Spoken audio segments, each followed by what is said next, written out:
mbele mwanaume anaperdre connaissance, ajue atafanya nini, lakini msaada anaupata kwa mwanamke. Et la deuxième partie, nous allons voir la capacité ou la force.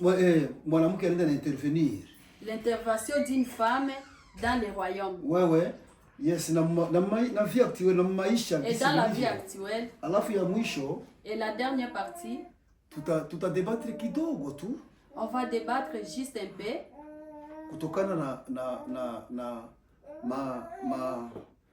mambo 6-7 za wabwana walikuwa na declarer kwa sisi, kwa nyinyi wa mama. On va voir 5 ou 6 mots que les hommes déclaraient chez les femmes. Bwana sifiwe sana. Déclaration za gisi wanataka wa mama wakuwe.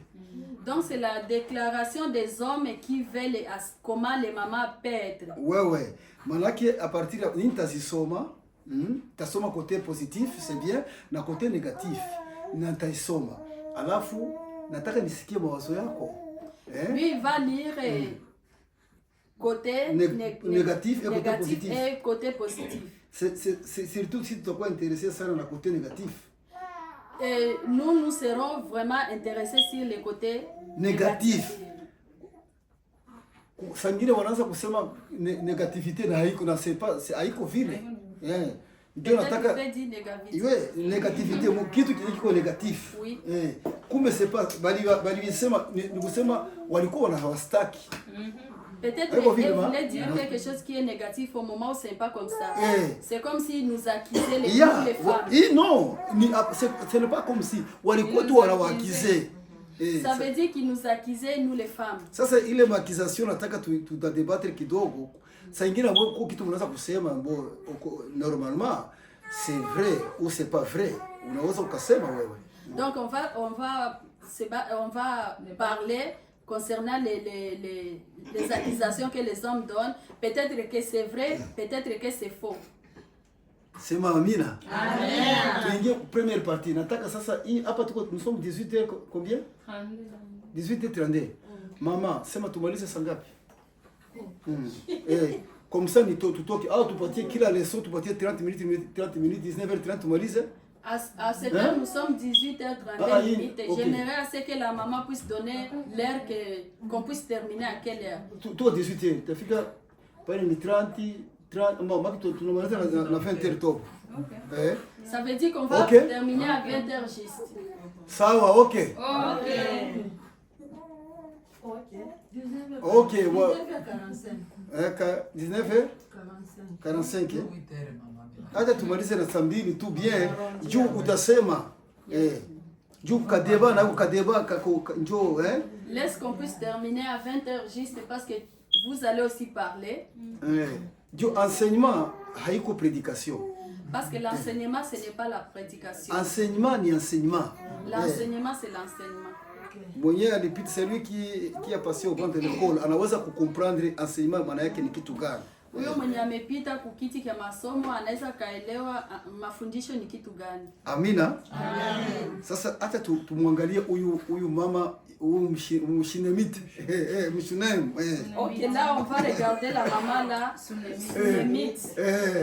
Sasa tuangalie hiyo aanze kusoma soma wiki kwanza. Soma wiki yote.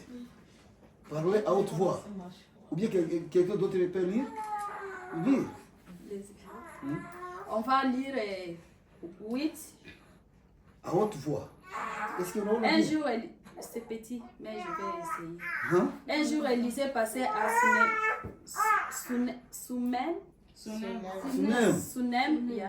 Il y avait là une femme distinction qui le pressant d'accepter à manger. Et toutes les fois qu'il passait, il se rendait chez elle pour manger.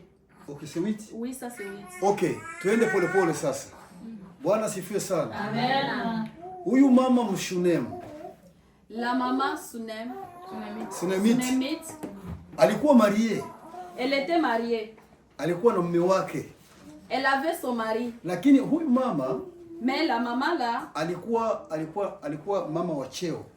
C'était une maman d'autorité. Ndio wanasema alikuwa na distinction, maana alikuwa na cheo. C'est pourquoi on dit qu'elle avait la distinction. Maana ni mama mwenye alikuwa anatumika mu gouvernement.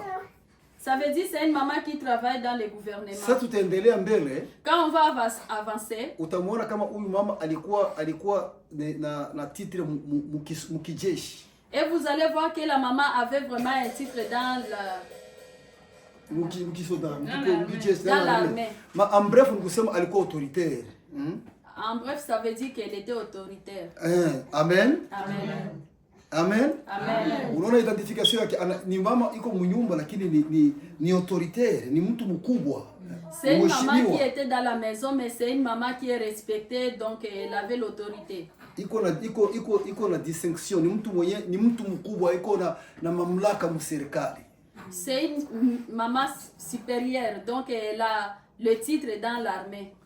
Sasa kutoka yake nje, sana toka nje. Ça veut dire que quand elle sort dehors, akamwona Elisha. Elle a vu Élie. Élisée. Alikuwa anaenda kuhubiri injili. Élisée allait prêcher. Yeye iko na reketi yake, iko na probleme yake. Elle avait sa requête. Lakini alijua sasa hii probleme yangu, peut-être huyu nikimpata mnyumba yangu huyu mtu, mimi nafikiri itakuwa ni solution ya probleme yenyewe niko naishi nayo leo.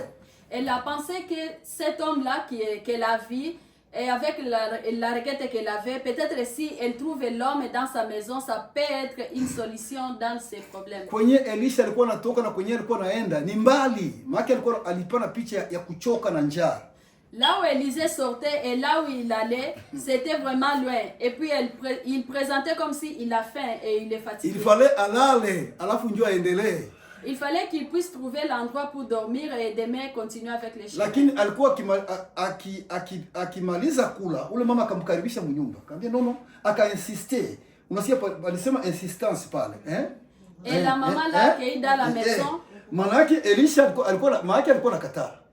Ça veut dire que la maman a insisté pour que Élisée puisse entrer dans la maison, mais Élisée refusait d'entrer. Et quand wanasema aliinsister, manake alikuwa nakatala. Quand on dit le mot insister, ça veut dire que Élisée refusait. Bwana sifiwe sana. Amen. Lakini Biblia inasema siku zote Elisha akipita pale, Elisha alikuwa anaingia kule, anakula, anakunywa, anaendelea na safari. Anakula, anakunywa, anaendelea na safari. Et la Bible nous dit que chaque jour que Élisée passait là-bas, il entrait dans la maison, il mangeait et il continuait avec le voyage. Hiyo ni visitation. Ni kutembelewa. Ça c'est la visitation. Ni mtumishi wa Mungu. C'est un serviteur de Dieu. Ni présence ya Mungu ndani ya nyumba ya mtu mwenye iko na hitaji. C'est la présence de Dieu à quelqu'un qui a les requêtes. Na hakumuingiza mule facilement. Et puis il lui a pas fait entrer dans sa maison facilement. Saa moja tunahitaji kuwa na maombi ya kusii. Mkisoma nasema kusii, kuinsister mbele za Mungu. Il nous faut avoir la prière de simplification. Simplification. Yamake kumsii Mungu. Yes. Oui. Yes. Supplier Dieu. Wewe, Bwana sifiwe sana. Amen. Hallelujah. Amen. Hallelujah. Amen. Ule Elisha akaitika, akaanza kuwa nakula munyumba Bwana ayakuwa ukura. Élisée a accepté d'entrer dans la maison et manger, mais le mari n'était pas. Manake inawezekana alikuwa anaogopa hata bwana yake, alikuwa anaogopa ule pasi huyu kuna bwana na tena ni autorité, niingie pale kaka, unaona au kitu peut-être hivyo. Moi nafikiria vile. Il s'est fait que Élisée avait même peur que cette femme a un mari, et si j'entre là et puis c'est quelqu'un qui est autorité dans l'armée. Ouais, continuez. 8, 9.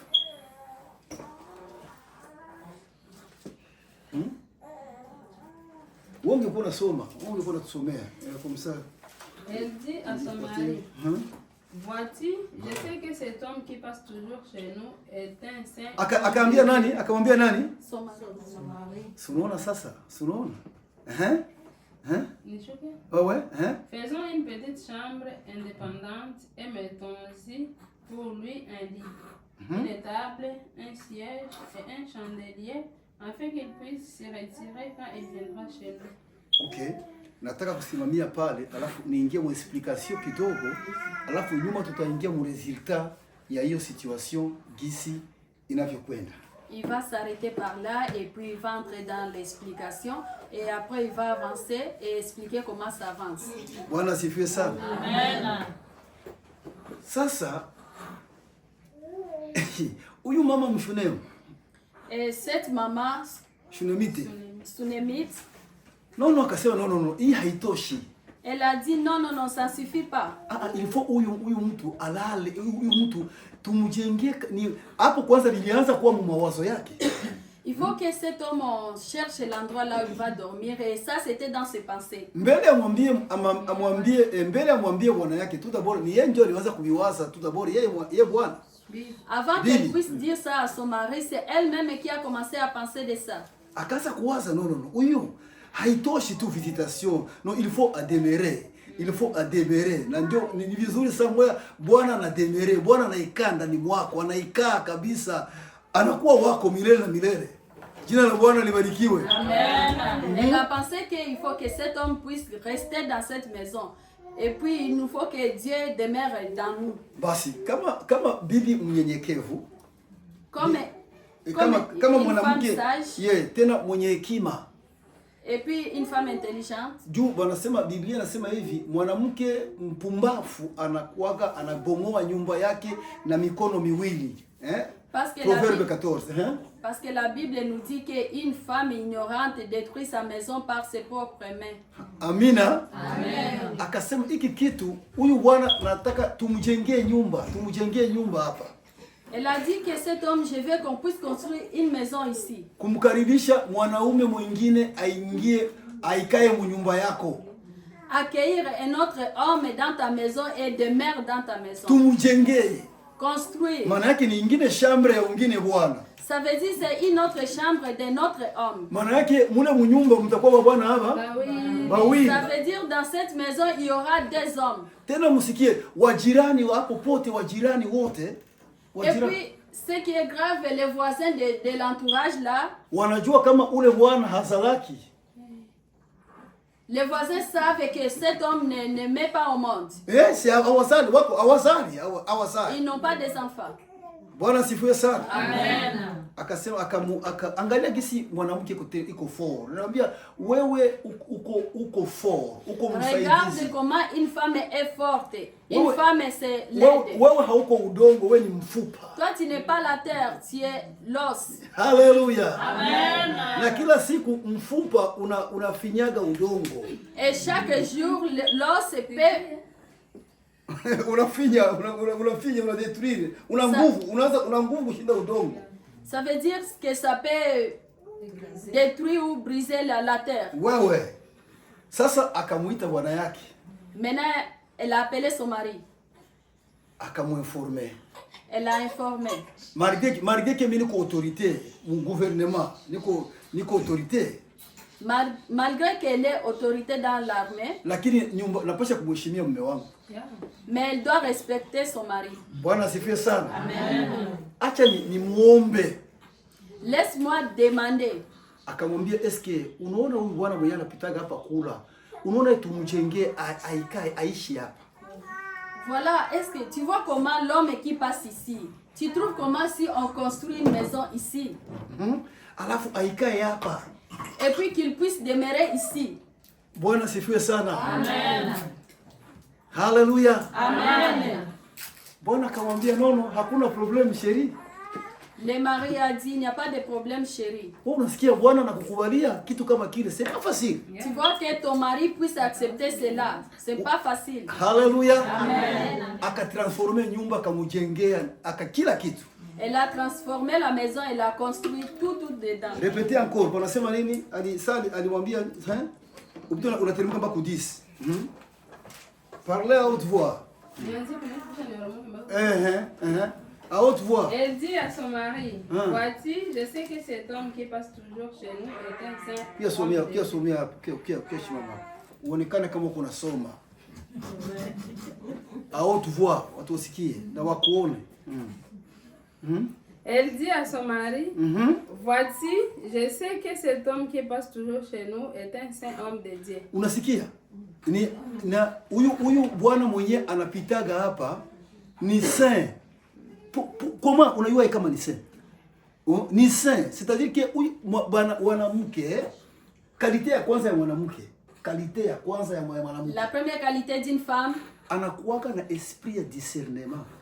La femme a l'esprit de discernement. Tutaviona huku sasa taanza kunani kusema zile points, les 6 points zenye niligundua ziko ndani ya mama. On va le voir ici quand on va voir les 6 points qu'il a préparés pour les qualités d'une maman. Akasema nimegundua ya kwamba huyu bwana ni mtakatifu.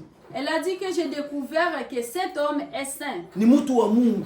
C'est un homme de Dieu. Aikae mu nyumba yetu tuikae naye. Qui reste dans notre maison, qu'on puisse vivre ensemble. Maana yake huyu mama anajua kwamba kumleta mtumishi wa Mungu ndani ya nyumba yake ni presence ya Mungu ndani ya nyumba. Ça veut dire que la maman a découvert que amener l'homme de Dieu dans sa maison, c'est vivre avec Dieu ensemble. Na mtumishi wa Mungu kama anatia miguu ndani ya nyumba ya Mungu. Et l'homme de Dieu ou serviteur de Dieu, quand il met ses pieds dans la maison de Dieu, kuna pasha kuwa changement. Ça doit avoir les changements. C'est pourquoi uliona Yusufu sasa aliingia mu nyumba ya Potifa. C'est pourquoi Joseph, quand il est entré dans la maison de Potiphar, wanasema baraka zilikuwa mingi sana. La Bible dit que la bénédiction s'est multipliée. Bitu viliongezeka. Bitu viliongezeka. Les objets s'est multipliés. Bwana asifiwe sana. Amen. Wakati ile sanduku ile sanduku l'arche wakati iliingia mu nyumba ya Obedi Edom. Quand c'est entré dans la maison de Obedi huyo étranger, wakati ilimaliza kuua watoto wawili, quand ça terminé de tuer un enfant, jina lake Uza, son nom était Uza, walikuwa wanabeba ile sanduku, il portait l'arche, ikacheza kidogo hivi, ça bougeait un peu, akakamata akataka kuziwia ngombe yenyewe ilikuwa inabeba ile sanduku. Il a voulu arrêter le bœuf qui amenait les arches, akakufa. Et il est mort. Watu wakaogopa. Les gens avaient peur. Ile sanduku wakaona hawataendelea naye. Et on a vu qu'on ne peut pas continuer avec l'arche. Ile sanduku wakaipeleka kwa Obed Edom. On a amené l'arche là chez Obed Edom. Edom. Ça ilifika mule. Quand c'est arrivé là-bas, mu 3 mois, dans 3 mois, huyu mtu vitu yote viligeuka dhahabu, mashamba, mangombe, vitu gani ni presence ya Mungu iliingia mu nyumba ya huyo mtu. Cet homme, tout ce qui était dans sa maison est transformé alors. Ça veut dire que c'était la bénédiction de Dieu qui est entrée dans sa maison. Kwa sababu ya ile sanduku iliingia mu ile nyumba. Juste à cause de la arche qui est entrée dans sa maison. Ni picha ya presence ya Mungu. C'est l'image de la présence de Dieu. Na wakati mtumishi wa Mungu anaingia, et quand le serviteur de Dieu entre, huyu mama alijua. La femme là était au courant. Alijua kama huyu kuikala tu hapa. Elle a su que cet homme restait seulement là-bas. Vitu vitabadilika unda. Tout va transformer. Sasa usikilize, sasa nataka kutraduire vitu vimoja hapa. Écoutez, maintenant je vais traduire quelque chose ici. 11. Élisée revint un jour dans la région. Il se retira dans la chambre à l'étage et y coucha. Non. Tu arrives à combien? 11. Non. Oui, 10 ulisoma. Faisons une petite chambre indépendante. Ok, petite chambre tunaifanya, Et mettons-y pour lui un lit. Bon, tunaanza kwanza watamfanyia nini? Chumba. Kitanda. Chumba, alafu tout d'abord kitanda. Ya pili sema kitanda. Dit le lit. Une table. Alafu watafanya meza. Un siège. Alafu kiti. Puis un chandelier. Alafu chandelier makini ile ya kuwaka, makini ile tale ya kuwaka chandelier. Chandelier. Ni nuru La lumière. Okay. Bwana sifiwe sana. Normalement mu Bible dans la Bible, kama unasema lieu très saint mu tabernacle.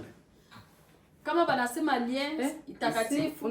Kama wanasema lié face mahali patakatifu. Quand on dit un lieu saint, lieu saint, manake ni ukiingia mpaka lieu saint na lieu très saint. Ça mu lieu saint. Quand vous entrez, il y a un lien saint et très saint. Sasa mu lieu saint. Dans les lieux saints, munakuwa ndani vitu vitatu. Il y a 3 choses. Kuna kuwaka hôtel de parfum. Il y a l'hôtel de parfum. Kuna kuwaka chandelier. Il y a les chandeliers. Pana kuwa na table de proposition. Yani kuko mikate 12. Il y a aussi une table de proposition. Il y a 12 pains.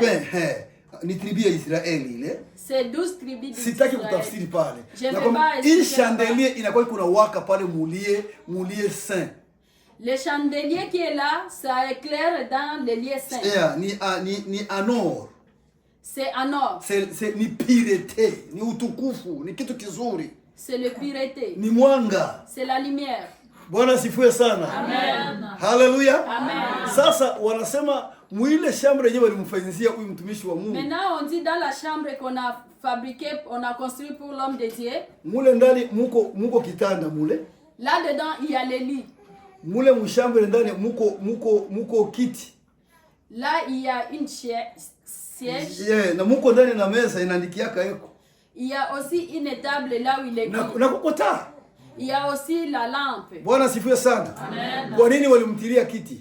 Pourquoi on a mis la chaise? Ya meza, si walisema mwanzo walisema kitanda kwanza. Kitanda. Walisema kitanda tout d'abord.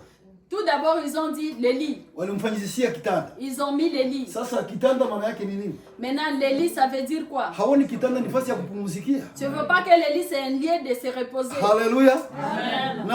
Na mapumziko yetu ni nani? Yesu ni kitanda chetu kwenye tunapumzikiaga sisi. Et notre réponse est où? C'est Jésus là. Wote wenyewe wanalemewa na mizigo waje kwangu wafanye nini? Tous ceux qui ont des pardons venez chez moi et vous allez vous reposer. Haleluya. Amen. Mtumishi wa Mungu akafanywa kitanda. Les serviteurs de Dieu, on lui a mis le lit. Alafu na Yesu kama kitanda anataka wewe upumzike. Et Jésus comme un lit, il veut que tu puisses te reposer. Haleluya. Amen. Haleluya. Amen. Mama, wewe ni kitanda. Toi c'est le lit. Kwenye mapumziko ya mume wako. Bwana sifiwe sana. Toi tu es le lit, le repos de ton mari. Haleluya. Amen. Ya kufuata. Afin qu'il puisse se retirer quand il viendra chez nous. Non. Ya kufuata ni nini? C'est quoi? Après meza ni table. Meza. Ni meza. Okay, Bwana sifiwe sana. Amen. Hii meza, cette table, ukweli ni kwamba Biblia inasema atatuandalia meza. En vrai dire, la Bible dit qu'il va nous préparer la table. Hata mbele ya maadui.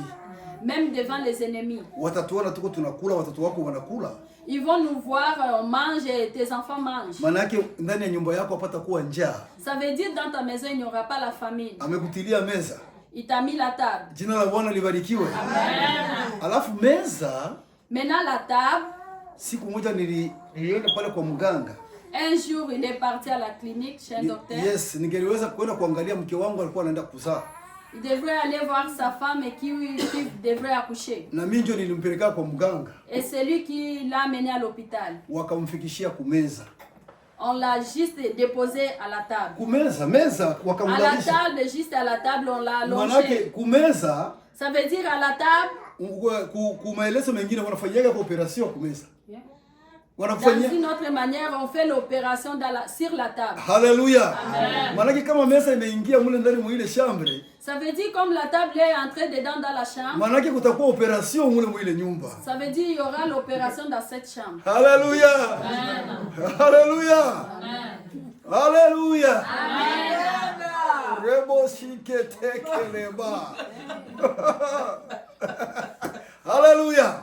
Maana yake ule mwenye azaagi ataingia mu operation atarudia atazaa tu.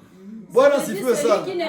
Une femme qui n'aime pas au monde va entrer dans l'opération. Niko na traduire. Niko na Il est en train d'expliquer. Wakasema kiti akaingiza la kiti. On a dit la chaise, on a fait entrer la chaise. Kiti. La chaise. Wakaya mimi naikaa. Moi je suis assis. Naikaa. Je suis assis. Lakini ukweli ni kwamba watu wengi kuikaa vilishaka bashinda. En vrai dire que beaucoup de gens se mettre assis est difficile pour eux. Ndio maana Yesu aliwaambia ewana hao watu wenyewe wanasikia njaa. C'est pourquoi Jésus a dit ces gens qui ont faim, nataka kuwapatia chakula. Je vais les donner la nourriture. Tumesha multiplier mikate na madagara zimesha kuwa mingi. On a déjà multiplié les pains, les poissons, c'est déjà beaucoup. Lakini mbele ya kuwapatia, mais avant de leur donner, wafanye nini? Wafanye nini? Wawaikalishe. Unaona? Waikae. Mtu unaona amwezi kuendelea kimaisha kama mkubali kuikaa.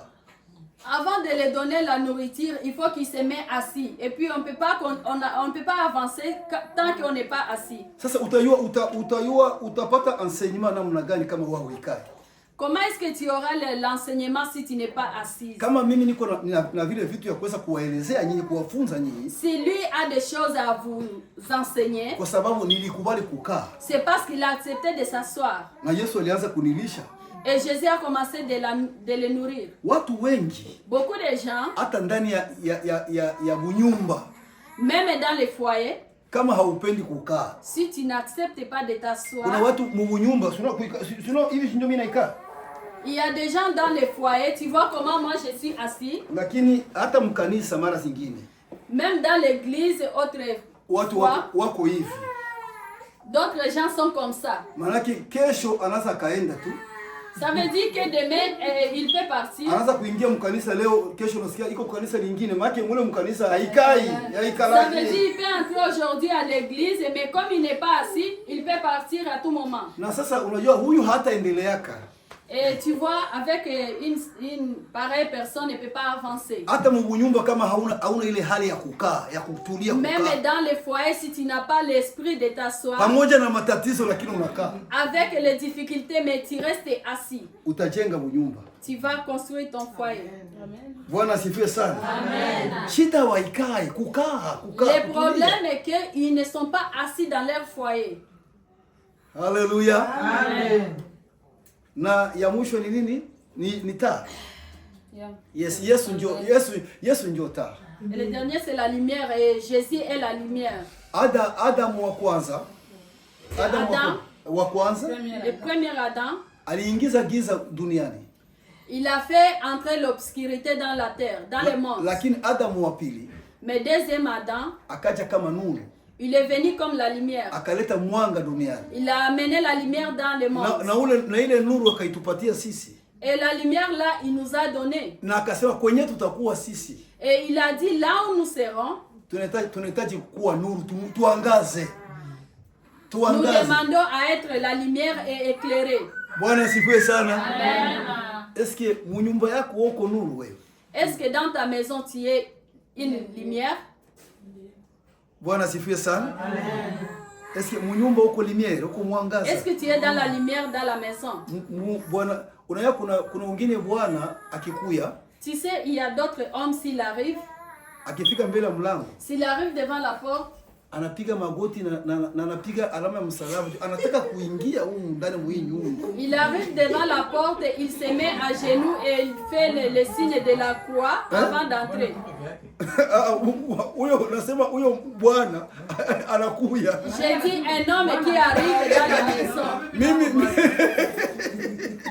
Un homme qui arrive dans la maison. Mimi tuko mafundisho ya mama hapa. Nous sommes dans l'enseignement des mamans ici. Tutadebattre. On va débattre tout ça après. Bwana asifiwe sana. Amen. Haleluya. Amen. Ulishapata utafsiri wa hivi vitu vine vinaenda kutafsiria? Est-ce que tu as déjà eu l'explication de ces 4 choses que je viens de vous dire? Kitanda, le lit, meza, la table, kiti, la chaise, pamoja na chandelier na taa. Avec le chandelier. Njoo hivi venye nimekuelezea. C'est ce que je vous ai dit. Bwana asifiwe sana. Amen. Haleluya. Amen. Haleluya. Amen. Sasa acha nikuoneshe importance yako wewe. Laisse-lui vous montrer l'importance des femmes. Kwa nini wewe ni Mungu anakuita uko msaidizi? Pourquoi Dieu t'appelle l'aide? Kwa nini Mungu anakuita msaidizi? Pourquoi Dieu t'appelle aide? Manake uko msaada kwa ajili ya jamii yako, uko msaada kwa ajili ya mume wako. C'est parce que tu es Aide. l'aide de ta famille et tu es l'aide de ton mari. Bwana asifiwe sana. Amen. Bwana asifiwe. Amen. Tunaweza kusoma 27:19. Est-ce que nous pouvons lire 27:19? Yes, Matthieu. Tunaingia kwa Matthieu sasa. Nataka kukuonesha uone gisi wa uko msaada sana. Je vais te montrer comment toi tu es l'aide. Sikiliza nikwambie. Écoutez. Mama, sikiliza nikwambie. Maman, écoutez. Matthieu 27:19. Matthieu. Pendant qu'il siégeait au tribunal, sa femme lui fit dire n'aie rien à faire avec ce juste, car aujourd'hui j'ai beaucoup souffert dans un rêve à cause de lui. Yes, huyo ni nani? Ni bibi ya Potifa. Ni mwanamke bibi ya Potifa. Elle c'est la femme de Potifa. Biblia yako inatuambia kwamba wewe ni msaada. La Bible nous dit que toi tu es l'aide. Uko msaidizi. Tu es l'aide. L'homme bwana wake alikuwa ni gouverneur. Son mari était gouverneur. Ni mtu mwenye alikuwa ni juge, anaweza kujije huyu anaweza kufa, huyu anaweza kuishi. Il était un juge, donc il peut dire celui-ci peut vivre et celui-ci peut mourir. Na sasa Yesu ameletwa kukiti cha hukumu. Et Jésus est amené dans la chaise de jugement. Lakini ukweli ni kwamba Yesu hakuwa na kosa yoyote. En vrai dire est que Jésus ne manquait rien. Watu wenyewe wanaamua kumuua Mungu. Les gens qui décident de tuer Dieu. Bwana sifiwe sana. Amen. Watu wanaamua waue Mungu. Les gens décident de tuer Dieu. Juu hawana ufunuo wowote wa Yesu kama ni Mungu. C'est parce qu'ils n'avaient pas la révélation que Jésus est Dieu. Wanamuona Yesu kama mwana wa Yusufu. Ils ont vu Jésus comme le fils de Joseph. Wengine walimuona gisa na koma iko nakuwa. Les autres le vu comment il grandissait. Lakini huyu mama. Mais cette maman. Attention na mwanamke, attention. Fais attention avec une huyu femme. Mama ndani ya nyumba. Cette maman dans la maison. Kitu kilinishangaza. Ce qui lui a étonné. Mwenye atajije ni huyu Potifa. Celui qui va juger c'est celui-là là-bas Potifa. Si ndio mwenye ataamua. C'est celui-là qui va juger. Sasa. Maintenant. Ni Kaifa huyu. Si ndio anapaswa kujije. Sasa kwa nini Mungu hakumwambia yeye mwenyewe acha?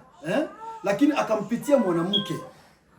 Pourquoi Dieu n'a pas dit à lui-même de laisser, mais il a passé à travers une femme? Bwana sifiwe sana. Amen. Bwana akamwambia bwana mimi jana sikulala bibi. Bibi. La femme a dit à son mari, moi hier je n'ai pas dormi. Normalement huyu iko mkazi yake. Normalement celui-là est dans son travail. Yeye iko mkazi yake. Il est dans son travail. Sasa ikazi inamchanganya. Le travail lui inamcompliqué. Dunia mzima inaomba watu majorité wanaomba Yesu afe. Le monde entier ou la majorité du monde demande à ce que Jésus soit mort. Tena ilikuwa ni wakati wa sherehe ya Pasaka kwenye wanahitaji kufungua wafungwa. Mfungwa mmoja afunguliwe. Ce qui est grave, c'était dans une période de Pâques et ils étaient dans la cérémonie et ils demandaient à un prisonnier d'être libéré. Na palikuwa mwenye alikuwa anafunga alikuwa anaitwa Baraba. Et il y avait quelqu'un qui était arrêté, on l'appelait Baraba. Na sasa wakasema Baraba asifungwe, Yesu ndio afungwe, Yesu ndio auawe, Baraba hachiliwe. Et ils ont dit de libérer Baraba et que Jésus soit tué. Wao waliona wokovu wao utakuwa kwa Baraba sasa zingine. Et ils ont vu que leur délivrance ou leur salut sera chez Baraba. Baraba. Bwana sifiwe sana. Sasa mwanamke ndio anaenda kumwambia bwana mimi jana usiku sikulala. C'est la femme qui est partie dire à son mari que hier moi je n'ai pas dormi. Huyu ni mwenye haki. Celui-là est juste. Usiguse. Ne touchez pas. 3 fois. Il a dit ça 3 fois. Huyu Pilate. Pilato, huyu Pilato. Ni Pilato. Le Pilato. Aliwaambia mimi alinawa mimi simo. Lui est sorti dans l'affaire, il a dit moi là dedans je ne suis pas là. Sioni kosa juu ya maisha yangu. Je ne vois pas la faute chez les messieurs. Bien mnamwakize mimi sibioni. Ce que vous venez de l'accuser, moi je ne vois rien. Lakini alisaidiwa na nani? Mais il a été aidé par qui? Na mfupa. Par l'os. Yes, Bwana sifiwe sana. Mwanamke njoo anamwambia non, attention. C'est la femme qui a dit de faire attention. Jina la Bwana libarikiwe sana. Amen. Niko naonesha importance yako wewe katika ndani ya jamii. Uwezo wenyewe uko nao. Je suis en train de montrer l'importance de toi, une femme dans la famille, la force ou l'importance que tu as. Jina la Bwana libarikiwe. Amen. Bwana asifiwe. Amen. Sasa nikirudia huku nikirudia kwa ule mama mshunemu. Nikirudia kwa ule mama mshunemu, ule Sunamite. Si recule un peu si la femme est Sunamite. Kalite ya kwanza ya ule mama. La première qualité de cette femme. Alikuwa na cheo, alikuwa mwenye cheo. Elle était autorité. Bwana asifiwe sana. Amen. Kalite ya pili ya umama. Deuxième qualité. Alikuwa na roho ya discernement. Elle avait un cœur de discernement. Jina la Bwana libarikiwe sana. Amen. Alipomuona Elisha, quand elle a vu Élisée, bila hata kuongea naye, sans même parler avec lui, akasema huyu ni mtumishi wa Mungu. Il a dit que c'est un serviteur de Dieu. Jina la Bwana libarikiwe. Amen. Kalite nyingine ilikuwa ndani ya huyu mama ya tatu. Autre qualité que la femme avait, alijua kukokota presence ya Mungu ndani ya nyumba yake. Elle savait comment accueillir la présence de Dieu dans sa maison. Elia hakumwambia unikaribishe kwako. Élisée n'a pas dit à la femme de Elisha hakumwambia unikaribishe. Élisée n'a pas dit à la femme de ni yeye alimkokota, ni yeye alimkokota. C'est la femme qui a accueilli Élisée. Na Biblia inasema hivi. Et la Bible nous dit, unapo nijongelea mimi, quand tu t'approches de na moi, mimi nitakujongelea. Et moi je vais m'approcher de toi. Kitabu cha Yakobo 4:4 inasema vile. Dans le livre de Job 4:4, Yakobo James, Jacques dit c'est kama unanikaribia na mimi nitakukaribia. Si tu t'approches de moi, alikokota presence ya Mungu ikaingia nyumba. Elle a approché la présence de Dieu dans la maison. Mkumbuke na mwisho akamjengea na nyumba akabakia mule ndani. Rappelez-vous à la fin, elle a construit une chambre là-dedans et il a demeuré dedans. Jina la Bwana libarikiwe. Amen. Na kitu kilitokea ni hiki, msikilize. Et ce qui est venu c'est quoi? Écoutez. Bwana sifiwe sana. Amen. Bon, tuendelee kuzungumza, tarudia kidogo. Makalite zake niko na kuzungumzia makalite za mama. On continue à voir les qualités de cette maman, on va. Na wewe mama upokee hizi qualités. Et toi maman qui est ici, reçois ces qualités. Huyu mama alikuwa na upendo. Cette maman avait l'amour. Alikuwa na upendo. Ah, elle avait la charité. Na sa ule Elisha aliingia ndani ya ile nyumba. Et quand Élisée est entré dans cette maison, kitu alifanya ni nini? Ce qu'elle a fait c'est quoi? Alikuwa anampatia chakula. Elle a donné la nourriture. Anamshughulikia gisi. Elle s'occupait d'Élisée. Akamfanyia na nyumba. Elle lui a construit une maison. Akamuzia kitanda, kila kitu, vitu vyote, mambo yote. Il lui a acheté les lits et tout consort. Bwana sifiwe sana. Amen. Na upendo utauona kama mtu anakufanyia matendo. Et l'amour tu vas le voir c'est quand quelqu'un fait les actes. Na kitu kilimleta Yesu hapa duniani ni nini? Et ce qui a amené Jésus ici sur terre c'est ni kwa sababu alitupenda sisi. C'est parce qu'il nous a aimé nous. Sio kwa kinywa tu. C'est pas par la bouche. Lakini akakubali kuja aje afe. Il a accepté de venir et mourir. Maana yake huyu mama alikuwa na ADN ya Yesu kabisa. Ça veut dire que la maman là avait vraiment l'ADN de Jésus. Hallelujah. Amen. Hallelujah. Amen. Haiko vile chakula kabisa, haiko vile ya kusema nini mtu wageni unawapata wanatoka hata nyumba hata maji ya kunywa hakuna au nini. No. Elle donnait vraiment la nourriture, ce n'est pas comme nous autres, les visiteurs arrivent dans la maison, même de l'eau à boire, ils ne trouvent pas. Bwana sifiwe sana. Amen. Bwana sifiwe. Amen. Hallelujah. Amen. Kama mgeni amekuja, si un visiteur arrive, manake atajua kama wale watu wananipenda ni wakati anaona matendo. Le visiteur sera au courant que ces gens m'aiment, c'est quand ils voient les actes. Leo niliona mtu mmoja alikuja kututembelea hapa. Aujourd'hui j'ai vu une personne qui est venue le visiter ici. Alipiga simu. Il a téléphoné. Akasema nataka kumwona mchungaji hapo. Il a dit que je vais venir voir les serviteurs de Dieu. Akamwambia karibu, wakamkaribisha, wachungaji wakamkaribisha. On lui a dit bienvenue, les serviteurs de Dieu les a accueillis. Akauliza guu yake ni nini, anakula nini, mambo kama yale. Et puis il a demandé les goûts des serviteurs de Dieu, qu'est-ce qu'ils mangent et son goût c'est quoi. Wakamwambia kila kitu. On lui a dit tout. Akasema nono, hivi vitu mimi siwezi kuvipigia kule, umwene kile nipigie tu hapa, tuikae naye, tuongee na nikajisikia kupendwa. Et cette personne a dit que ces histoires, je ne peux pas les préparer ailleurs. J'aimerais venir dans la maison préparer, on se met ensemble. Et puis il a senti ça, il a aimé. Amen. Et lui kama nilengalenga kana kamukeki kana vitu hii ni kupika au ni vitu ndio hapa. Bwana hawezi kutoka hapa kabisa. Bwana sifiwe sana. Et puis il a mangé ça, il ne sait pas si c'est les amarantes ou les poissons durs. Et puis il a aimé, il a dit vraiment le mari ne peut pas quitter ici vraiment. Nikamuuliza huyu mama hivi. J'ai demandé à cette maman. Parce que cette maman aussi est qualifiée pour la nourriture à préparer. Et vous tous, vous êtes vraiment bien qualifiés pour préparer. J'ai demandé à cette maman, est-ce que c'est à toi qui a préparé cette nourriture? Elle a dit non, c'est elle qui a préparé ça ici. Ça veut dire qu'elle est venue bien avant, mais lui n'était pas au courant, il dormait toujours dans sa chambre. Elle préparait là-bas. Et il s'est senti aimé. Il s'est senti vraiment qu'il se repose au lit. Il s'est senti qu'il est vraiment bien assis. Et c'est vrai, Dieu est en train d'éclairer. Tu sais que quelqu'un se rappelle de toi. Ce n'est pas n'importe qui. Ça veut dire que c'est Dieu qui a touché son cœur. Pour qu'il puisse se rappeler de toi. Alléluia. Autre qualité qui était dans cette maman. Elle avait le cœur de révélation. Amen. Elle a dit, c'est papa,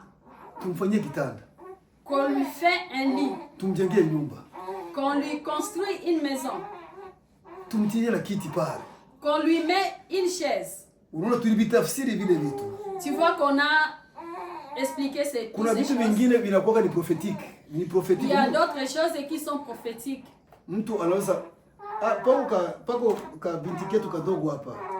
Nous avons notre petite fille ici, Mika. Le matin, elle est venue.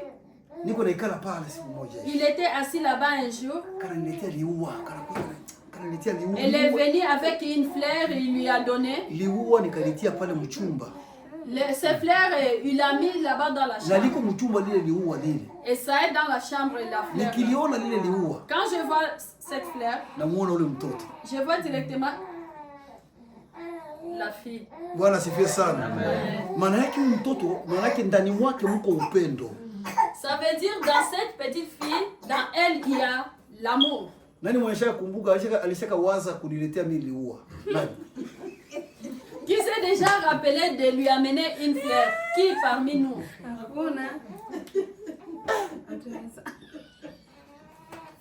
Ni maakte prophétique, ni kitu kimoja unahitaji kutafakari kwa nini hivi? Kwa nini mtoto hivi? Ce sont des actes prophétiques. Na ule mtoto pourquoi ça? Kama akilia. Et cet enfant si elle pleure, mimi nikichomokea tu. Si lui arrive akiniona, s'il voit seulement, ananyamaza. Elle se calme.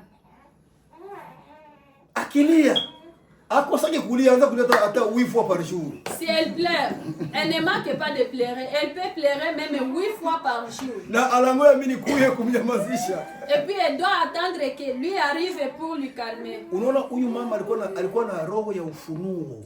Tu vois, cette maman avait le cœur de révélation. Bwana sifiwe sana. Amen.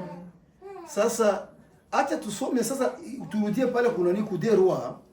Maintenant leçon Maki tufanye conclusion ya hiyo hii leçon ya huyu mama. Tuingie mwa yetu ya mwisho. Et puis on va faire la conclusion de cette maman.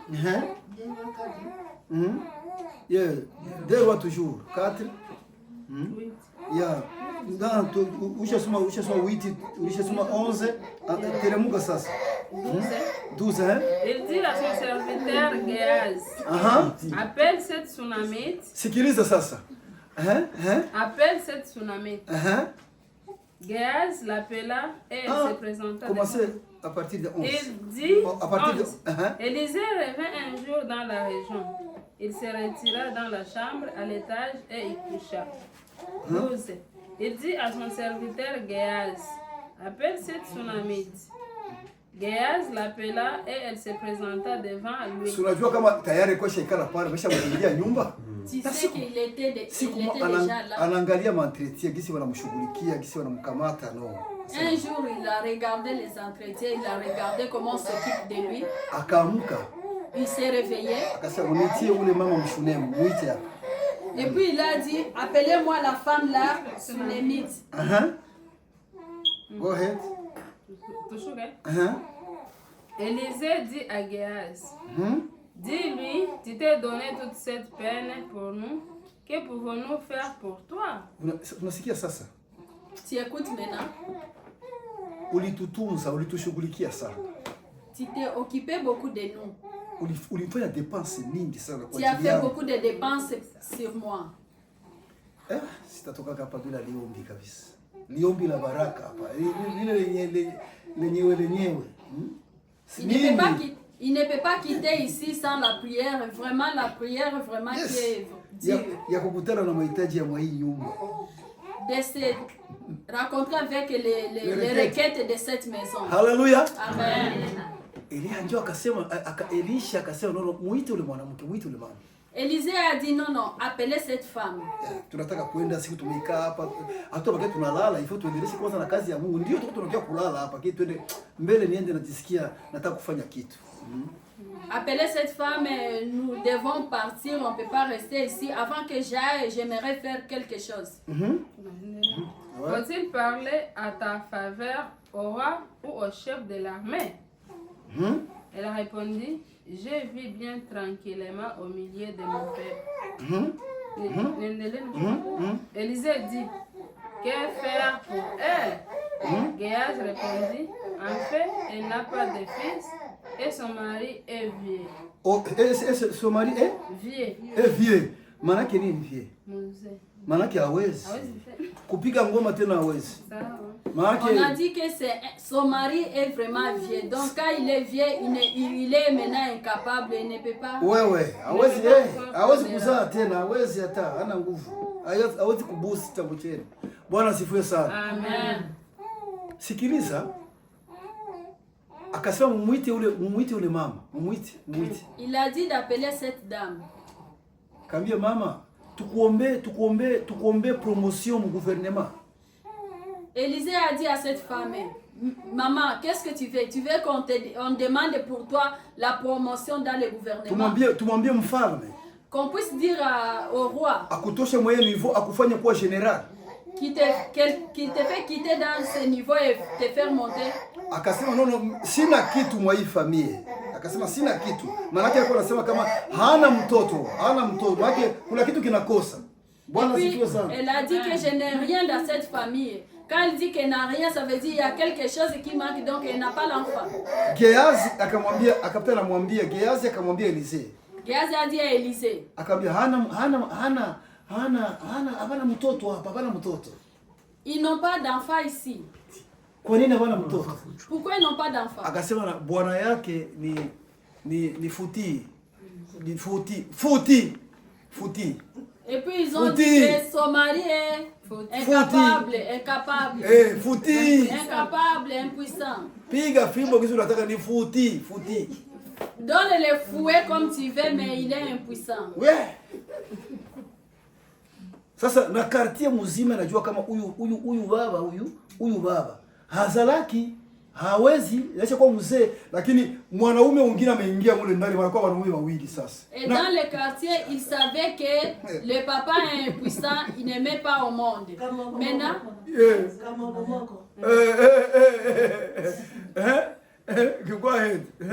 Élisée dit, appelle-la. Géaz l'appela et elle se présenta à la porte. Élisée lui dit, à la même époque, l'année prochaine, tu embrasseras un fils. Elle répondit, non, mon Seigneur, homme de Dieu, ne trompe pas ta servante. Je vais dire ça. À partir ya siku ya leo. À partir d'aujourd'hui. Kwako wewe, kwako. Chez toi. Sio hata mtoto. Pas seulement un enfant. Lakini kwako kutaingia kitu kipya kwako. Mais chez toi va entrer quelque chose qui est nouveau. Kuna kitu kitazaliwa, kuna kitu kitaingia kwako. Il y a quelque chose qui va naître chez toi, qui va entrer chez toi. Hallelujah. Hallelujah. Amen. Pokea hii kwa jina la Yesu Kristo. Reçois ceci au nom de Jésus-Christ de Nazareth. Wakamwambia yule mama. On a dit à cette maman. Kuanzia leo. À partir d'aujourd'hui. Mwaka kesho. L'année prochaine. Mtoto atakuwa yuko ndani ya hii nyumba. Il y aura un enfant dans cette maison.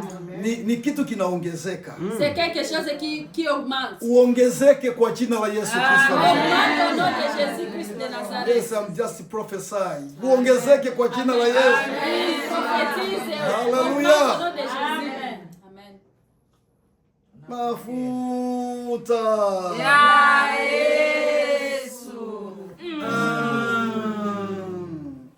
Kokoti wewe. Kokota watoto. Haleluya. Haleluya. Haleluya.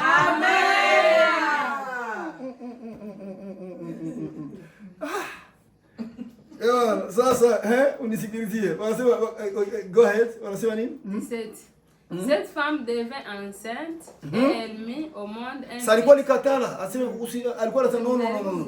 Usiseme bongo. Elle avait refusé, elle a dit, il ne faut pas mentir. Lakini siku za mbele ilikawa aje aseme. Mais les jours d'avant, cette femme devint enceinte et elle mit au monde un fils à la même époque. Sasa upokee hiyo mimba kwa jina la Yesu Kristo wa Nazareti. Amen. Hiyo mimba unaijua kama ni mimba ya kuzala mtoto sawa. Kama ni mimba ya vingine sawa. Yote ni ya kuingia mimba yako tu. Kama ni mimba ya wajukuu sawa. Kama wataolewa na wataoa, pokea kwa jina la Yesu.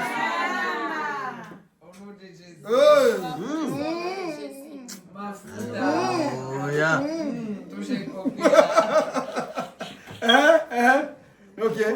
Mis au monde un fils à la même époque. L'année suivante, comme Élisée le lui avait dit. Okay. Kama gisi mtumishi wa Mungu aliyasema. Comme le serviteur de Dieu avait dit. Yakakuwa vile. Et c'était ainsi. Ule mwenye balikuwa wanasema seme ni useless. He cannot do nothing. Celui-là qu'on disait qu'il est incapable, il ne peut rien faire. Sasa miguu ya mtumishi wa Mungu iliingia mule ndani. Maintenant quand le pied des serviteurs de Dieu est entré dedans, vitu vyote vikapata uhai, walimwoperaka. Toutes choses qui étaient dans la maison étaient walimtia kwa ile meza ya walimtia meza ya mchumba ile. Walimfanyia maoperation mule ndani. On lui a mis sur la table dans la chambre. Na Yesu kama mwangaza alikuwa iko na angaza. Et Jésus comme lumière, il éclairait. Mulikuwa giza mule mnyumba. Il y avait l'obscurité dans la maison. Giza ikatoka. L'obscurité a quitté. Kwa sababu mtumishi wa Mungu aliingiza miguu yake. Parce que le serviteur de Dieu a mis ses pieds dedans. Giza yoyote iko hapa Moncton. Toute l'obscurité qui est ici à Moncton. Giza yoyote iko ndani ya jamii yako. Toute l'obscurité qui est dans ta famille. Kwa sababu tumetia miguu mahali hapa. Il a mis ses pieds ici. Kwa jina la Yesu. Au nom de Jésus. Kwa jina la Yesu. Au nom de Jésus. Acha nuru itawale. Laisse la lumière règne. Uone yale ambayo haujawahi kuona. Tu puisses voir ce que tu n'as jamais vu. Kile chochote kilikuwa kinakutatiza muda wa siku nyingi. Acha ukiona siku ya leo. Acha wale wenyewe hawana makazi. Waipate kazi kwa jina la Yesu Kristo. Hallelujah. Amen. Hallelujah. Amen. Wale sasa nataka kuwauliza. Maintenant je vais vous poser une question. Situation ilikuwa mwa ile nyumba sasa. C'est quelle situation qui était dans cette maison? Waache waseme. Laisse-le parler. Ni wewe na Mungu wako tu. C'est toi et ton Dieu. Wanajua kama ule bwana hazalaki. Ils savaient que cet homme n'aimait pas au monde. Lakini wakamwona na mimba. Mais ils ont vu que sa femme était enceinte. Wale wasutwa wale walisema ni mimba ya nani? Ces gens-là qui aimaient parler beaucoup des autres, ils ont dit que la grossesse, c'était la grossesse de qui? De ces jeunes. Ils ont dit que la grossesse était pour les serviteurs de Dieu. Laisse-les parler. Amen. Hallelujah. Amen. Hallelujah. Amen. Tumpigie tena Bwana Yesu makofi. Tunaendelea na zile qualités zako. On va avancer avec ses qualités. Daniel 5. Daniel 5. 10 à 12. 10 à 12. Nilisema wewe ni mfupa. J'ai dit que toi tu es un os. Na mwanaume ni udongo. Et l'homme c'est la terre. Kila wakati mfupa una nguvu kuliko udongo. Chaque fois l'os est fort plus que la terre. Na Biblia inasema hivi, inaniambia mimi mwanaume. Et la Bible dit ceci, il lui dit lui homme, niishi na wewe kwa akili. Qu'il puisse vivre avec toi avec intelligence. Juu nikienda mbao utanivunja. Uko mfupa. Parce que si se conduit mal, tu vas le détruire parce que tu es os. Huyu ni mkutano wa mama hapa. Ça c'est l'ensemble de maman. Niko naonesha uwezo uko ndani ya mama. Il est en train de montrer la capacité qui est dans de maman. Mama ni msaidizi. Maman c'est l'aide. Iko na influence. Elle a l'influence. Ana esprit ya discernement ya kupambanua roho. Elle a l'esprit de discernement pour voir dans le cœur. Ndio maana alimwambia mume wake huyu Pilate, attention. C'est pourquoi elle a dit à son mari Pilate. Yes. Pilate, fais attention. Usiguse pas. Ne touche pas là-bas. Bwana asifiwe sana. Amen. Daniel. Daniel 5, 11 à 12. 10 à 11. Yes. Amen. 10 à 12. Alerté par les paroles du roi et de ses hauts fonctionnaires, la reine entra dans la salle du festin et dit la reine. Entra dans la salle du festin. La reine ni mwanamke ni mwanaume? Et dit, roi, puisses-tu vivre toujours? Ne te laisse pas terrifier par tes pensées et ne change pas de couleur. Ni kitanda huyu. Mwanamke ni kitanda. La femme c'est le lit. Acha kuhangaika. Maana aliona mareve. Anakosa. Take it easy. What is going on about you? Take it easy. Tulia. Il lui a dit de mwanamke ndio analeta ndio kazi yake ni kuzimisha vyenyewe vinawaka. Wewe anakalmia bwana anatulia. Il a dit de se calmer. Une femme c'est une personne qui calme ceux qui s'enflamment. Yes. Il y a dans ton royaume un homme qui a en lui l'esprit de Dieu saint. Yes, unasikia wakati huyu mfalme Belshazzar. As-tu compris le temps que le roi Belshazzar alifanya fête? Il a fait une fête. Akakamata vikombe vyenye vilitoka Jerusalem. Il a pris le gobelet qui est venu de Jérusalem. Baba yake alikuwa alitiaka mwekalu yake kule. Et son papa avait mis dans le temple. Nebukadnezar. Akaenda kavikamata vile vikombe viko win. Il a pris ce gobelet qui était saint. Akavitumia katia ndani pombe. Il a utilisé ça et il a pris la bière et l'a mis dedans. Akaanza kuitumia. Il a commencé à utiliser. Bwana kasirika kabisa. L'homme s'est fâché vraiment. Bwana wa mabwana. Dieu s'est fâché. Akajitokeza kamkono. Qui? Mungu. Dieu s'est manifesté par la main. Iye kamkono kakipande kamkono. Kapoigné. Le poignet c'est mal de la main. Ikaanza kuandika. Mene tekeri na peresi. Donc Dieu s'est manifesté avec la main comme ça, il a commencé à écrire mene tekeri na peresi. Akakuona kule mkono tu. Quand il a vu seulement cette main yale maandiko. Et voir seulement les écrits. Miguu ikaanza kugongana. Ses pieds commençaient à trembler. Akatetemeka. Il a tremblé. Bakatetemeka. Ils ont tremblé. Fete ikashimama. La fête s'est arrêtée. Ukisoma wanasema ule mama akaingia, maana yake hakukuwa involved mwa hiyo fete. Wanasema ule mama akaingia. Si tu lis bien, tu vas voir que la maman est entrée. Maman entra dans la salle. Entra, maana yake hakukuwa ni entrée, anaingia sasa na kule. Cette femme est entrée dans la fête. Mtu kuna tetemeka sana. Il commençait à trembler. Akaambia tulia. Il lui a dit calme-toi. Katika huyu mji dans ces hii quartier hapa ku Moncton hapa. Ici à Moncton. Hapa Canada, hapa Brunswick hapa. Ici à New Brunswick. Kuko mtu. Kuko mchungaji mmoja hapa. Il y a un serviteur ici. Kuko mchungaji mmoja jina lake Samueli. Il y a un serviteur qui s'appelle Samuel. Iko hapa. Il est ici. Roi hakuwa anajua kama na historia zote zilipitika za Daniel. Daniel alitumika kwa ufalme wa baba yake. Le roi ne savait pas l'histoire qui s'est passée avec Daniel. Daniel a travaillé dans le royaume de son papa. Alitumika kwa ufalme wa mfalme Dario. Il a travaillé dans le royaume de Dario. Alitumika kwa ufalme karibu 4 na yeye ndio ya 4 hii. Il a travaillé au moins dans le 4e. Nani mwenye alimuonesha kama kuko mtu? Qui lui a montré qu'il y a une personne? Muduni mwake mwa nchi yote. Dans le monde ici. Nani muonesha? Qui lui a montré? Ni bibi yake. C'est sa femme. Kuko mtu mwenye anaweza kukutafsiria hivi. Il y a quelqu'un qui peut traduire cela. Wewe ni msaada mkubwa sana. Toi tu es l'aide vraiment. Bwana asifiwe sana.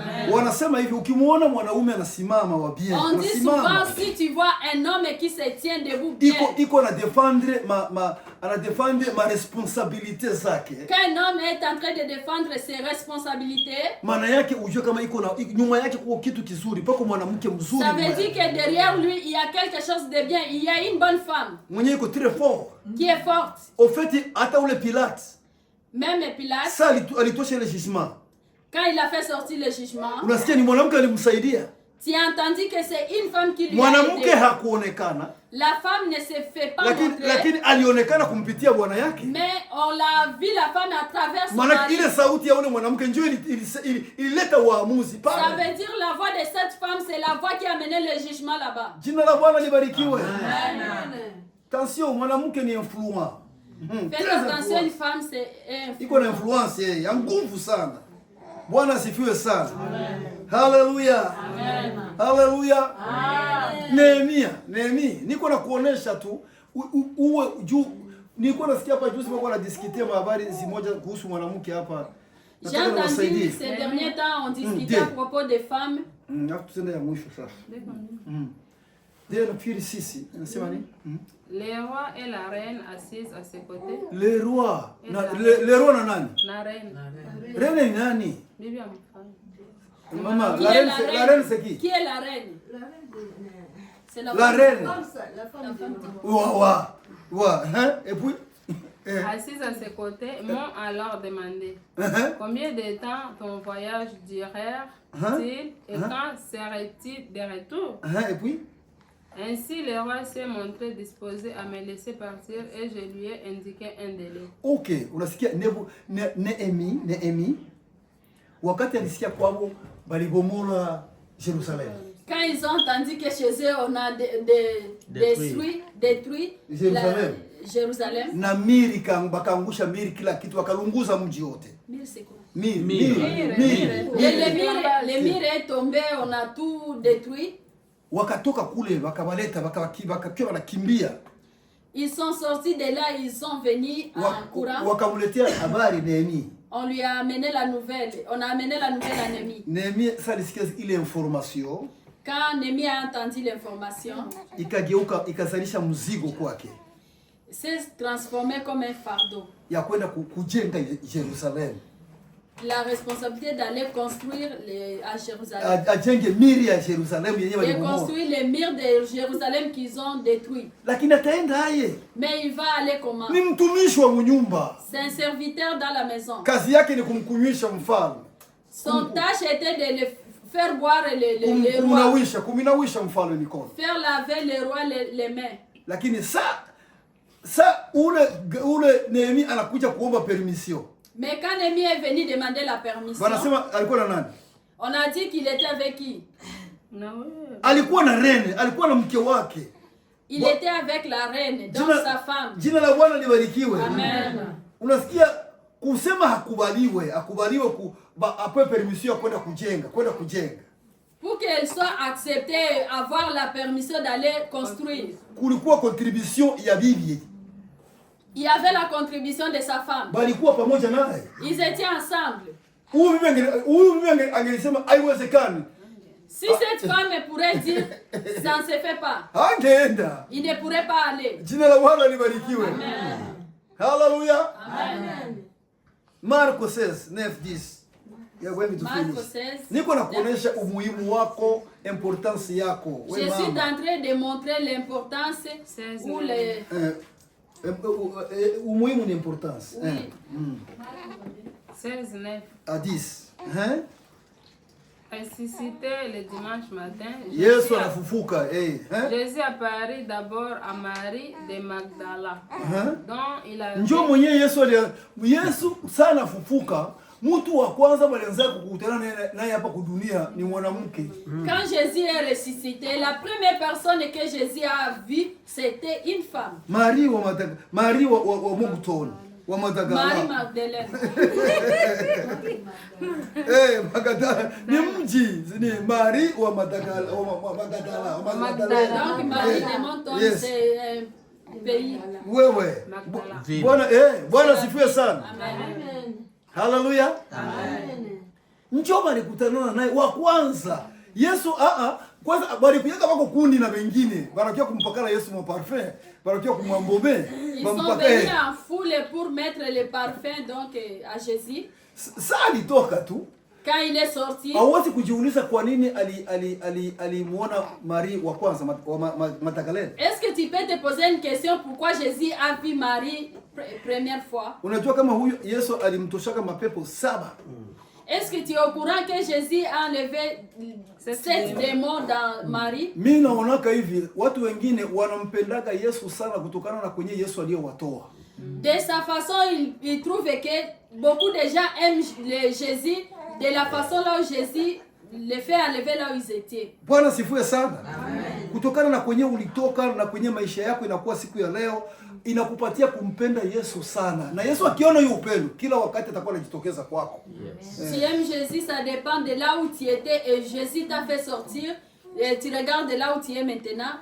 Tu aimes Jésus beaucoup. Sasa hapa alikuwa anasema hawezi kumpatia mwanamke ahubiri, mwanamke afanye kazi ya Mungu, mwanamke akwe passer Dieu ya nini? Et si on a dit qu'on ne peut pas laisser la place à une femme de prêcher, une femme de faire le service de Dieu, pourquoi? Hizo ni madoktrine tu hizo. Tout ça, ce sont des doctrines. Lakini injili ilipewa kwa watu wote ambao wanamuamini. Mais l'évangile est donné à toute personne qui croit en Jésus. Huyu mwanamke, cette femme, ilikuwa ni wakati gani? C'était à quelle époque? Wakati hao wanaume wenyewe wanajiona kama wao ndio wanapasha kuhubiri tu, walikuwa wamekimbia wote. C'était à l'époque que ces hommes qui pensaient et qui croyaient que c'est eux qui devraient prêcher, ils ont fui. Wao tu ndio wanapasha kuhubiri, wanawake hawastahili kupanda kwa madhabahu kufanya kazi ya Mungu.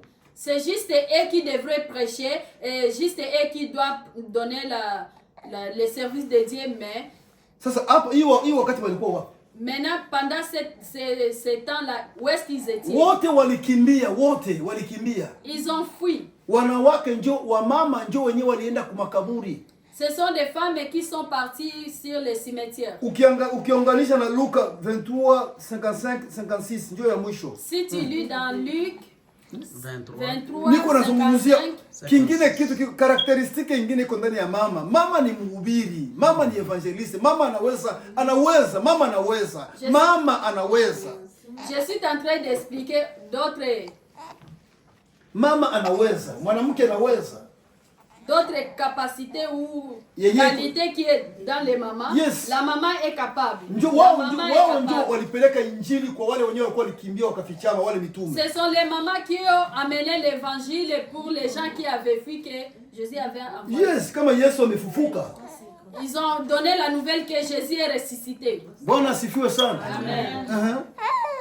23, 55. 56, hein? C'est qui? Des femmes qui étaient venues de la Galilée avec Jésus accompagnant Joseph. Unasikia? Qui a été venu wakikuwa na Joseph wa Arimathaya. Wako wanaenda wanampata Yesu, wanaona Yesu wanampeleka wanapika bako nyuma yake. Ce sont les femmes qui étaient toujours derrière Jésus. Quand on frappait Jésus, les femmes étaient toujours derrière Jésus. Yesu wanamtiwa kimsalaba. On lui a mis la croix. Ils étaient toujours derrière Jésus. Ule Yusufu wa Mnakirene, ule wa Kirene ule. Joseph de Kirene. De Kirene. Walimataya ndio mwenye alikamataka maiti. Huyo Mkirene alibeba msalaba. Oui, il a porté la croix. Maana yake huyo Kirene ni nani? Ni deuxième ville ya Egypte. Kirene c'est la deuxième ville d'Égypte. Ni Benghazi.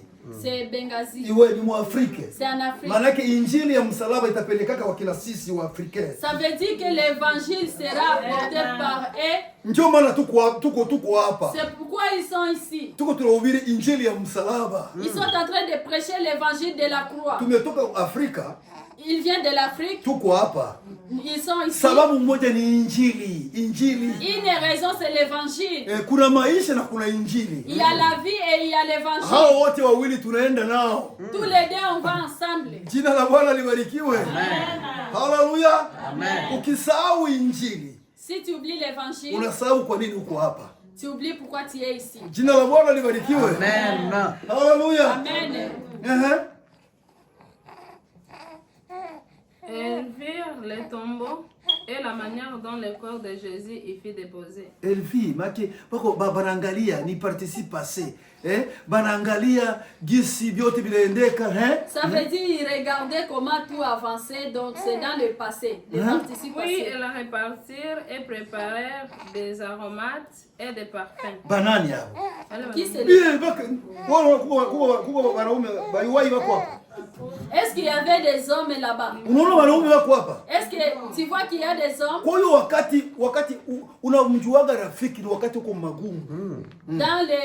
Dans l'époque, et si tu veux savoir un vrai ami, il faut regarder quand tu es dans des difficultés. Haleluya. Kwa hiyo ingine responsabilité yako, qualité ingine yako wewe mama. Ça veut dire d'autres responsabilités, d'autres qualités toi maman. Ni uko mhubiri wa injili. Tu es le prédicateur de l'évangile. Haleluya. Wewe kazi yako ni kuleta roho za watu na zileta kwa Yesu. Ton travail est d'amener le cœur des gens chez Jésus. Kama ili kanisa tutalijaza kanisa lile kanisa kama litajaa. Si on va remplir cette église, ni kwa sababu wako unawaleta watu kwa Yesu. C'est parce que toi tu amènes les gens. Uko unatangaza kwamba Yesu alifufukaka, Yesu yuko hai. Unaonesha yale Yesu alifanya kwa ajili yako. Unawaambia wengine huyo Yesu ni nani?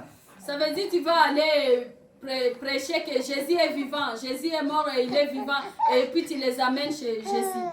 Bwana sifiwe sana. Amen.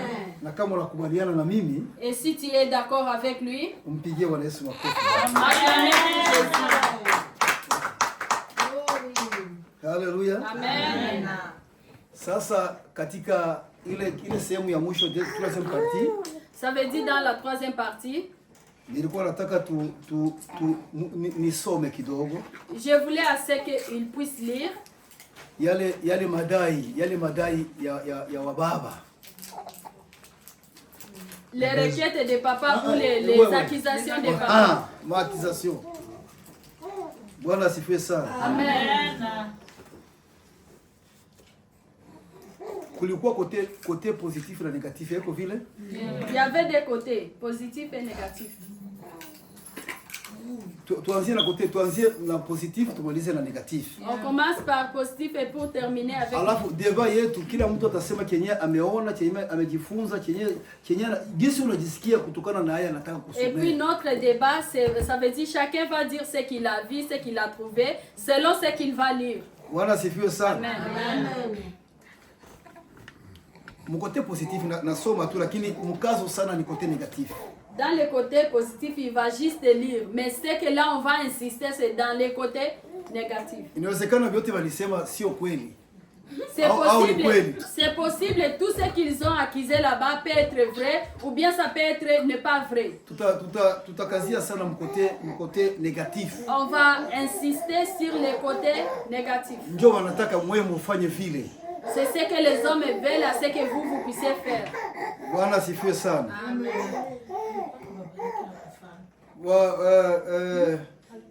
Mkote positif, point ya kwanza ndio hii. Dans le côté positif, premier point c'est ça. Positif. Positif. Mkote positif wanasema habari ya heshima. Le côté positif, le papa dit le respect.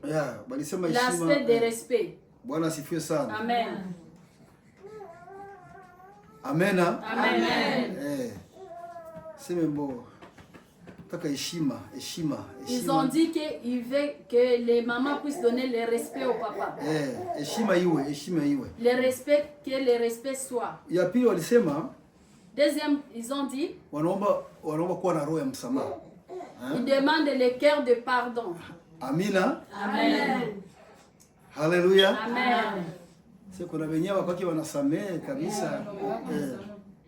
Les papas ont dit qu'il y a celles qui ne pardonnent pas.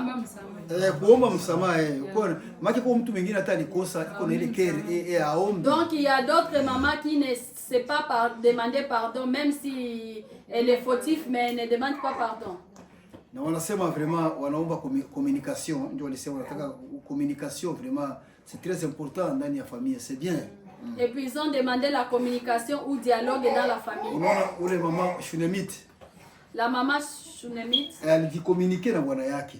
Elle s'est communiquée avec son mari. Ule bwana aliingia kuikala mule mnyumba Elisha ni kwa sababu walikommunike wao wawili. Cet homme est entré dans la maison de cette maman, c'est parce que la maman s'est communiquée avec son mari. Na uliona jia communication yao ya wewe wawili. Et tu as vu à cause de leur communication entre les deux, ils ont trouvé l'enfant. Bwana asifiwe sana. Amen. Na walisema vraiment usafi. Usafi fasi yote usafi. Et ils ont dit aussi concernant la propriété. Quoi usafi fasi yote. Être propre partout. Bwana asifiwe sana. Amen. Na hii ilikuwa kote yote mbili. Hii sikuiconsider sana, ilikuwa kote yote mbili. Walisema katika tendo la ndoa walisema kuongea. Walisema wao wanaongea. Sasa wao wanaongea, mbona yeye walisema na wao muongea yake? Et là, ils n'insistent pas sur ça, c'est dans deux côtés, hommes et femmes, parce qu'ils ont dit, dans les rapports sexuels, il faut causer. Il faut causer, mais pourquoi eux ne causent pas ou ils ne parlent pas? Bwana sifiwe sana. Amen. Okay, hiyo ni makote benye walikuwa wanataka niwe. Sasa benye abataki. Là, c'était dans les côtés de ceux qui voulaient que ça soit. Maintenant, pour ceux qui ne veulent pas. C'est négatif. C'est ça négatif. Rafiki ya kwanza walisema